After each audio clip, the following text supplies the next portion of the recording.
Shalom has been part of Achiezer's team for probably close to 10 years. I think I reached out to him many years ago and said, do you mind, helping me out with a program or handling a couple of our urgent calls here and there? 10 years later, the man literally sleeps with one eye open 7 nights a week. Shabbos, Yom Tif, vacation, not vacation, at work, not at work. He's on call probably more than anybody I know in the community, and quite frankly, I don't know, in this country.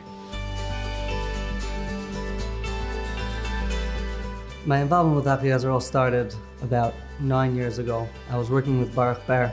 Part of the way he spent his day was working on this new idea he had called Achiezer. I saw that what he was doing was a totally new concept to the neighborhood, and it was just an amazing thing.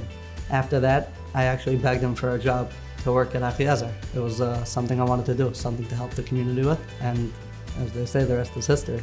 My job is to cover the overnight. Whether it's right after I fell asleep or a half an hour before I have to get up, it's the phone call that you have to take, and the people on the other line need your help, and they're looking to you for help.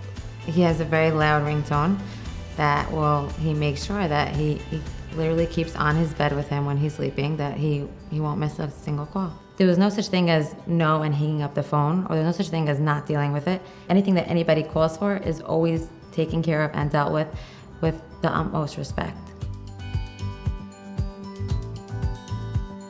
We were in our own situation that we didn't know where to turn and what to do, and it was Friday night, and my daughter comes running up that my other daughter is crying. She was clearly in a lot of pain and there was something wrong, and I was like, what do we do? It's Friday night. Who's on call? Who's gonna help us? Right away, Shalom got Baruch Bar. Baruch Bar called over a doctor that was in the neighborhood, and they helped us figure it out that night to get her to be in less pain. It was so comforting.